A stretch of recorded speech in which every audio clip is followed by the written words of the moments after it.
Hello, friends. I am Chevy. Welcome to my shed. How are you doing today? How's life in your world? How's things where you are? Things here are pretty good.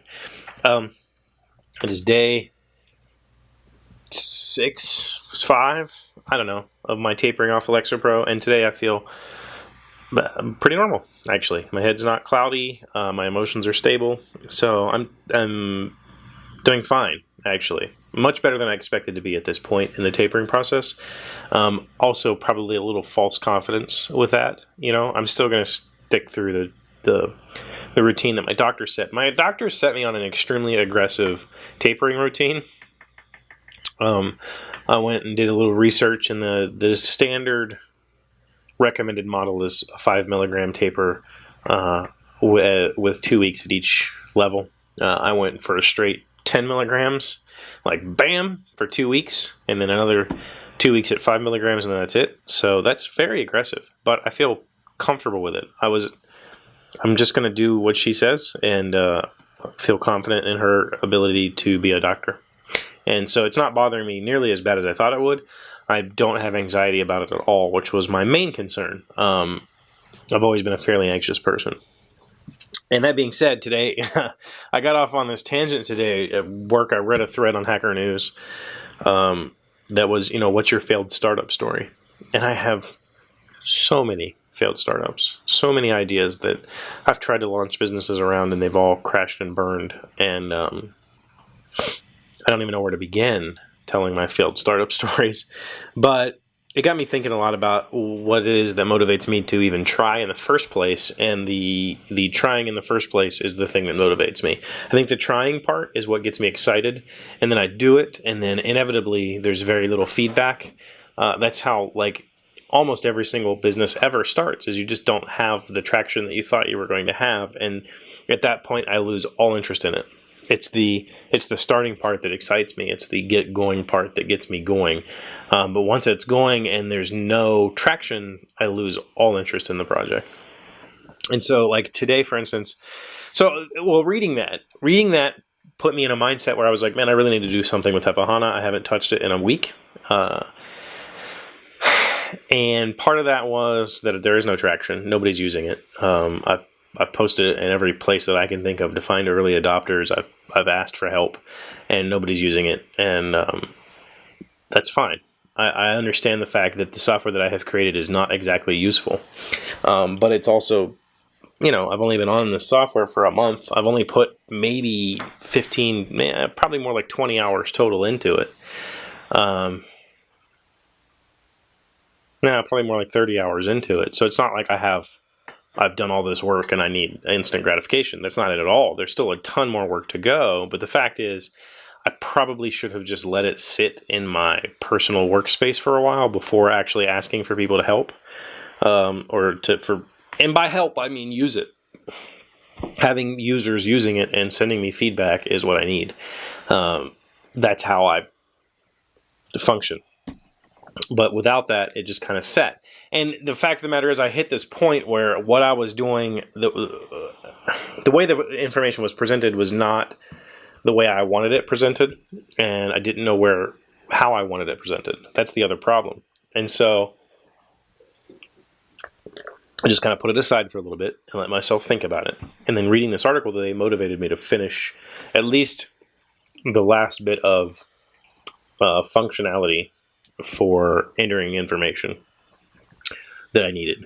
But the problem is, so what it was I did updates today. And updates are the heart and soul of the software. That's where you go say, I did this today and I spent 4 hours on it, and you hit enter, and that goes into an accumulative total. That's going to be the future of everything this software was built for. And that was the part that I was hung up on. No, the entering part was fine. The editing that, I wanted you to be able to go back and edit, I screwed that up. Why?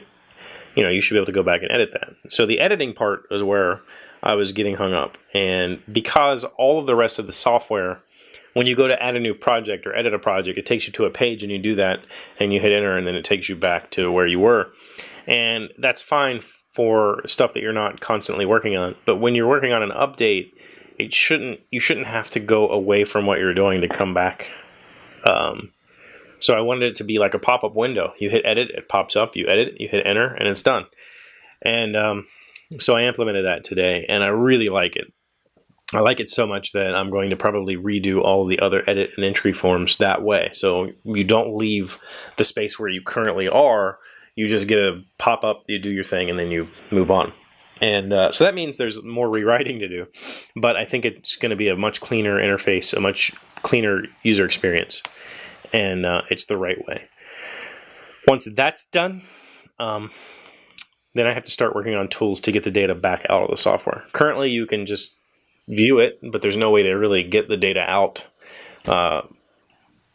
And there needs to be. That's the whole point, is generating reports. So reporting tools are next. Searching tools, search functions, sorting functions for updates and all that information. I wrote a blog post about it. I'll put the link to the blog post down below. I'd love it if you'd go read it. I'd love it if you'd go read any part of the software. I did do a little bit of kind of readjusting my site plan and updated some of the information on the site to reflect that recently. So if you haven't checked on the site, like not logging in, just looking at the front page, looking at the about page, looking at the pricing page, go check that stuff out and give me some feedback. I would love that. I would love the help. So I did get some energy from the Hacker News article. It was really interesting. So many things I've tried and failed at because I've lost interest because there was no interest. And, I put years of effort into game design and just didn't get enough traction to keep my interest. Years of traction, years of effort. And it hurts a little bit. But I had a blast doing it. Pepahana might be the next game design for me. I might put years into it and just have fun doing it.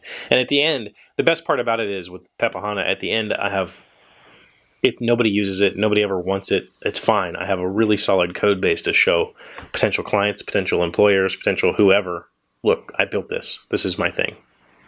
And I own it because I'm doing it on my time. I'm not doing it on company time. It's me. It's my product.